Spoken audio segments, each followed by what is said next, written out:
Hey guys, what's going on? Inception here, and welcome to another video. Today, I can't control. Oh, there you go.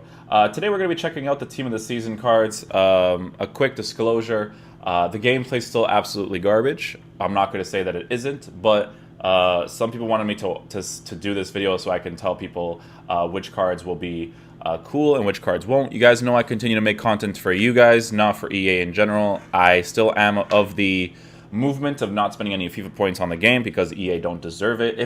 If at some point in the future EA actually does deserve you spending FIFA points on their game, then I'll be honest and I'll say yes. If you guys spend FIFA points, then they absolutely deserve it. But they definitely do not deserve it because they're not going to touch the gameplay anymore this year, and they're just going to be feeding off of FIFA points for the rest of this year. Now, the general community will still spend money, which is absolutely fine. We are not the Star Wars community, so change will not happen to that degree because we do not have a subconscious effort of causing change in the community, right? So I'm going to check out the cards for you guys, right? Ibrahimovic right off the bat will be a really good card. A really bad balance, but in everything else, he's fantastic. Pace is very good. Shooting's good. Dribbling, the balance you will notice, but he definitely compensates for it. And everywhere else, it just takes out, even if he takes out one sluggish shot, as you guys know, shooting randomly in this game gets you rewarded, so he'll still be an absolute monster in that regard. So not really much to see there. Alderweireld, the only problem with him is going to obviously be the pace and the agility and balance. That's going to be definitely noticeable, so definitely not worth this amount right here. I would not pay that amount for him. Sergio Busquets, not worth getting because of the 58 pace, not very usable. This is the only usable version of Sergio Busquets' card. This card is disgustingly good, and it's 449k. We're just skimming through these because they're Team of the Season cards. So the stuff that I'm going to be talking about, you guys kind of already get, right?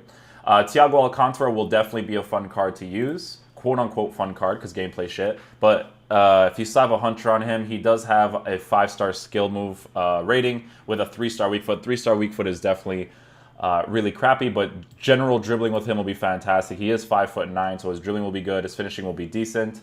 And he already has 91 composure, so his dribbling with that composure will be really nice. So could be a fun card to use. He's a CDM card with medium work rate, so you could try him out also with an anchor card, right? Increase his defensive stats and increase his pace because he's already very good at doing everything else, even shooting, being a CDM player. So he could be a really fun card to use, although he is 5'9", could present to be a problem. Alex Telles is an obvious one. I don't really have much to say about this card. This card is a fantastic fullback. He's 3-star, 2-star, but he's left-footed on the left side, which is the most important thing. He can dribble, he has a composure, and he can also score. So another fantastic card. Links up really well with Eder Militao. Ter Stegen will be one of the best goalies in the game because he already is one of the best goalies in the game because he does the leg saves and so on and so forth. So this card will be very good. 191k on the PlayStation, not too bad.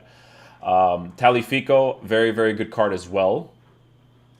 Has all this the specific stats to make him a very good player. You will not be disappointed with this card. He is 5'7". That's probably the only big disappointment. A 5'9" would be a little bit decent because he already has 99 jumping and stuff, so that will definitely help in the left back area. Argentinian with Ajax links, so you can get De Ligt and De Jong with him, so that's a pretty good link up there. We got Ndombele. This card will be pretty decent. I wouldn't necessarily use him as a center mid. I would use him as a CDM, being 5'11" with high work rates with good defensive stats. Heading accuracy doesn't matter as long as he can jump, which he can't really do that much. He'll be good on the ball, off the ball. He'll be whatever in the air. His finishing's not that great, but as a CDM, he'll definitely do a pretty decent job in that area. Not a bad price. It's a little bit high, but for him, Alan from Napoli, good link-ups from Napoli, Brazilian player as well, 4-star skills. He has fantastic stats, obviously, even has a 76 jumping. If you do end up using this card, I would suggest, obviously, to use an anchor on him, right? Because he's going to be mainly focused on defending. He is medium-high work rates while being 5'9", so a pretty decent card in that regard as well. Emre Can, very good card as well. He also has high work rates, would be most preferable as a CDM. He can dribble, he can transition really well. His finishing's not great, but he is a CDM, so it's not a terrible thing, but it is a nice thing. It is always a good thing to have, every time, if you want full meta, right? Defending stats are very good. He can jump while being 6 foot tall. He's got physical capabilities while being 6 foot. So this card will be an absolute beast to use as well.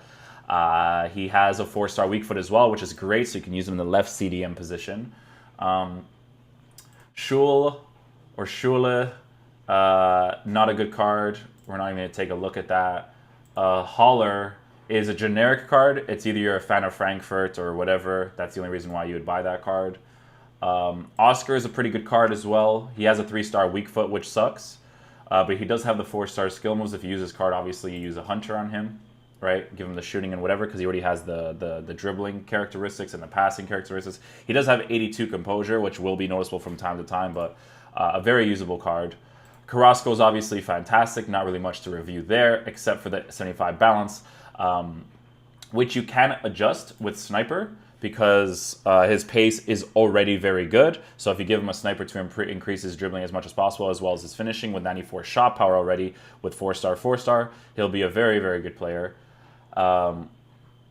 Jonathan Stones is, or John Stones, is going to be, he's going to be okay. His agility, balance, acceleration, sprint speed isn't great, but he also doesn't have jumping while being 6'2", so he'll be an okay card. More if you're a Manchester City fan or you're making an English team. Joao Moutinho, I try myself, and the things that I talk about in this video is exactly how he played in game. Acceleration, sprint speed, not great, so it's requirements to give him shadow because the pace isn't fantastic. Biggest problem with this card is being really, really short. Even with those defensive stats, being 5'7" is not a great thing to have, but the 4-star weak foot's obviously very good. But if you're playing him in the CDM position, 5'7" is too short. If you play him as a center midfielder for fun, he could be significantly better. So try him out in the center mid position, not the CDM position. Philippe, I would get him myself, being an FC Porto fan. It's not a card I would use meta-wise, but it would be a card I would use being a fan of the squad or being a fan of the club, right? I would put a shadow on him since his physical is already very good, and that would be a really fun card to use. It makes me sad to not have to get him, because I could get Eder Militão, Philippe, and Alex Telles as my back lineup, and that just sounds beautiful by itself, but EA made a terrible game. 60k is pretty nice too. Sissoko will have a pretty decent card. He already has the physical capabilities. You can use him as a CDM with medium work rates, right? Give him all the extra defensive stats. The marking will be something you definitely notice in game, but he'll still be a very fun card to use in regards to him being a beast in the midfield. Russillian, a good left back, always has been a good left back. Even this left back card right now for a cheap option was good. So his team of the season will only be significantly better, especially with the dribbling boost, composure boost, and general boosts everywhere else. He even has the passing boost. Passing is very important for fullbacks.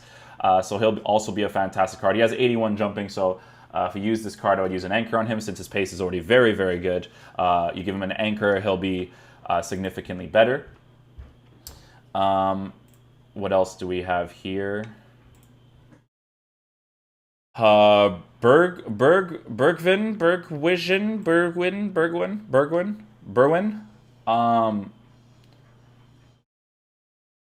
4-star skills, 2-star weak foot.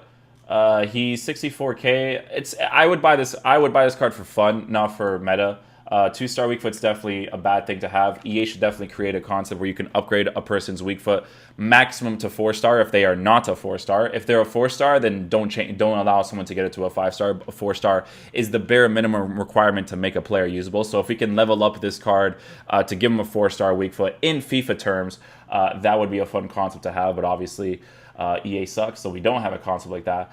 Not a great card to get. I wouldn't even look into that unless you're a fan of PSV or the Dutch squad in general. Wan-Bissaka obviously is going to be a fantastic player, no doubt in my mind. The only thing you're really going to be missing with this card is the fact that his jumping isn't great, but he is 6 foot tall, so if you give him the anchor boost, giving him the pace boost, the defending boost, and the physicality boost, you'll definitely be making a difference on the player. I think that's it in regards to the main team of the season. I know that there's the EFL one as well, but I don't think people really care about these ones. These are like super generic cards, right? So those are my thoughts on the team of the season. I think this was the most consistent team of the season.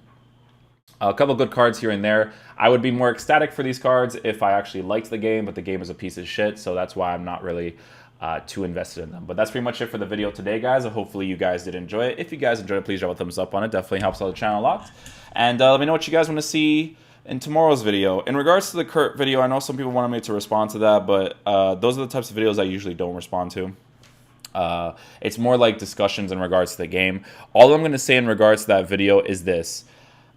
Even if the content creators were to stop or to start this don't buy FIFA points concept, the general community of FIFA, not us, not the cores, right? Not us or Nep or Kurt or Nick. We're not going to create that big of an influence on the game, right? Battlefront people, they caused a thing with that game because subconsciously as gamers, they knew that it was unacceptable. But subconsciously as FIFA players, people don't look at FIFA and be like, oh, I can't get Ronaldo or Ronaldinho for an entire year of playing. I've played over 1,500 matches and I still can't get them. Well, that's too bad, right? It's not like that for the general gaming community. They see something like that and they find it unacceptable right away. So it's just not going to cause that big of an influence. So that's in regards to the video today. Thank you guys so much for watching, and I'll see you guys later. Peace out, dudes.